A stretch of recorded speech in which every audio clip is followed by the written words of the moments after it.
am I going to dedicate the 10 minutes to watch this video? Am I going to dedicate a half hour to listen to this podcast? Am I going to dedicate a couple minutes to read this blog post? So remember, the title is a headline. And then from there, you just lead them through the content all the way down to the end of, you've got to, once you've got a great title, they start reading the beginning. So you got to have a great opening paragraph that makes promises and starts delivering and on the promise that you made in your headline and starts piquing their curiosity and just moving them forward. And then that gets them to the next paragraph all the way down until they get to the end. And at the end, you should always have a call to action. You'll notice that, we have calls to action in our podcast. We have calls to action in our blog posts. At the very least, we ask a question and say, what do you think? And that's because we want that engagement and interaction to happen, which leads to the relationship.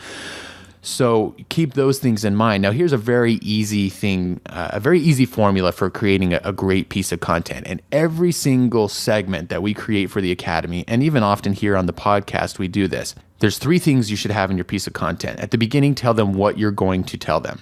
What is it that they're going to learn? What's the problem you're going to solve in this piece of content? What is the content about? Number 2 is, why is it important to them? We talked about, the beginning. Just think back to this beginning of this episode and some of the stuff we said. Here's what we're going to talk about and why it's important.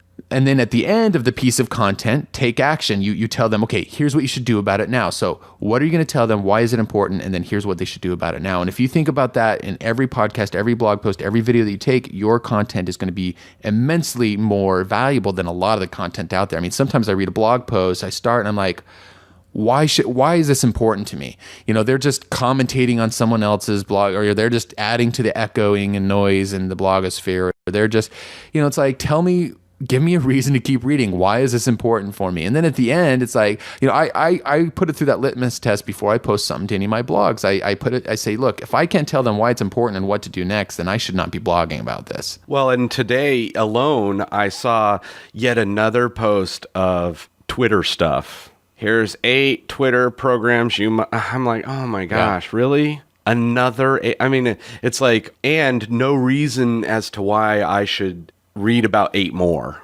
Yeah, I mean, it might have been several months back or last year that kind of a post, before they were a dime a dozen, the title itself might have given people the idea of like, oh, okay, yeah, I'm trying to figure out that. But now it's like, there's so many of those out there. It's like, unless you give people like a deeper level of why it's important, why should they click that? They're like, I see 12 of those a day, Absolutely.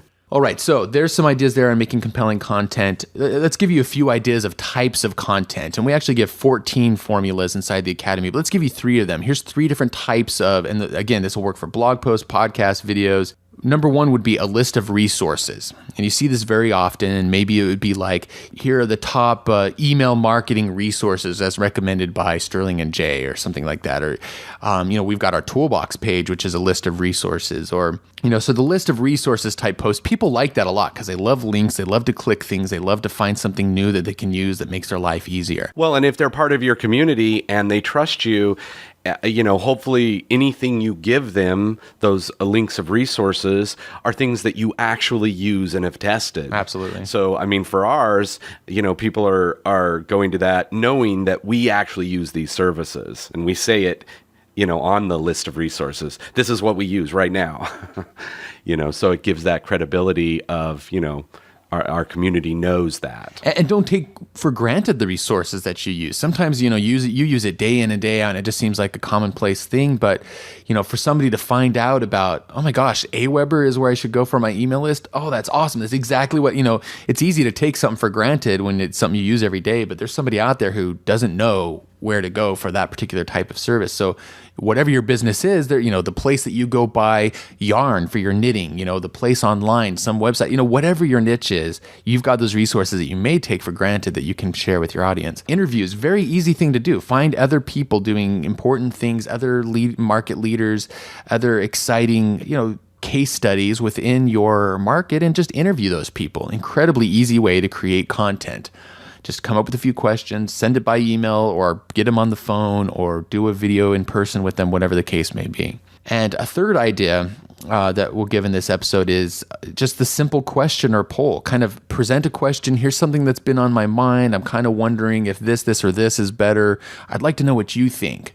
and then just put out, say answer in the comments, or include a poll where they can click and answer and then comment if they want. So the simple question or poll is incredibly powerful as well. So there's 3 ideas right there to get you started. Like we said, there's 11 more formulas that we share and talk about and go more in depth on in the Academy, but that's plenty to get you going on right there.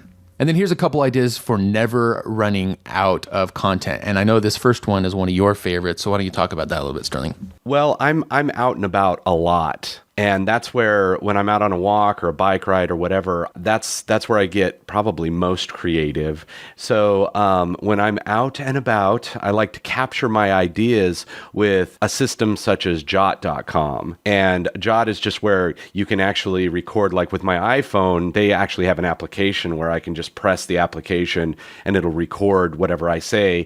And then it'll transcribe what I said and put it in my email inbox, so I don't have to go through all my audio and type it out. So then I can just copy and paste it into my mind maps, any sort of ideas I have. So as I'm walking on the beach in the morning, my beach walk, all these ideas will be coming to me. Or if I'm listening to a podcast or something that helps me, come up with different ideas, I'll just stop it real quick, call Jot, tell my idea. And when I get back, it's all in my inbox, ready to be, put into action. Yeah, I mean, you might be in a mastermind meeting and an idea comes up. You might be listening to another podcast and it sparks an idea of a piece of content that you should do. You might be on Twitter and see somebody ask a question or make a comment that sparks an idea. You might be reading a book. You might just be in the shower. We know the proverbial shower where you get all your great ideas, right? So having some kind of system, whether it's a notepad, whether it's a PDA, whether it's Jot through your cell phone, that's JOTT.com, have a system for capturing your ideas as they come up. And then come up with a central mind map or document or something where you collect all those things. I mean, now when we go to make a new episode of the podcast, I just go and immediately refer to our content idea mind map, and that's where we collect all these ideas. And just immediately I can remember, oh yeah, you know what? We were thinking a couple months ago this would be a good idea, and let's do that one next.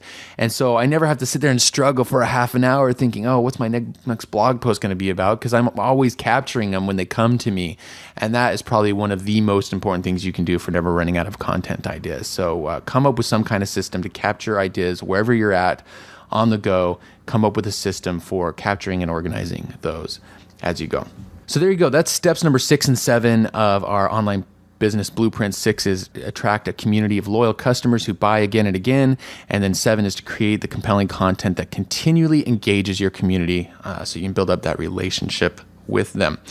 If you'd like to know more about these 2 topics, we've got a full course about each with hours of audio and video for you to go through, and you can go and get your risk-free trial for the Academy at freeaudiogift.com for more information on these steps as well as the ones that we have shared in the other episodes too.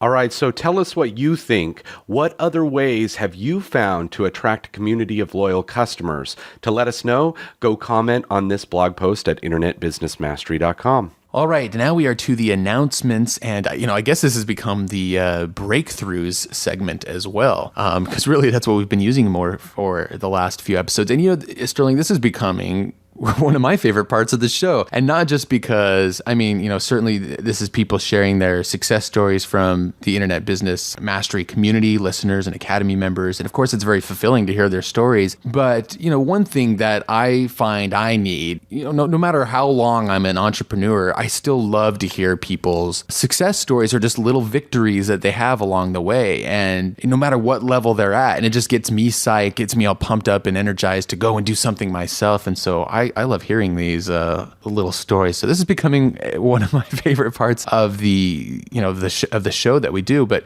one of the big reasons we've started doing this is because we realize that's a really important part of this whole process, is to share those kinds of success stories so that it gets us pumped up, and we want to share that kind of energy with the community as well. So we hope that you get that kind of energy in listening to these little breakthroughs, and we definitely want to hear your breakthroughs, no matter how big or small they may be, whatever level you're at. If it's important to you and exciting to you, we want to hear about it. All right, so the first one here is from Sunday Shields, who has been an Academy member for a little while now. And she said, this month I created my web content template and hired a VA to do the rest. My website is up technically, but is being modified as we speak by the VA. The website is about showing administrative professionals how to be fearless and soar above the competition. We help secure success through training, support, and strong network of trusted friends. I partnered up with Academy member in the San Francisco Bay Area to form a mini mastermind group.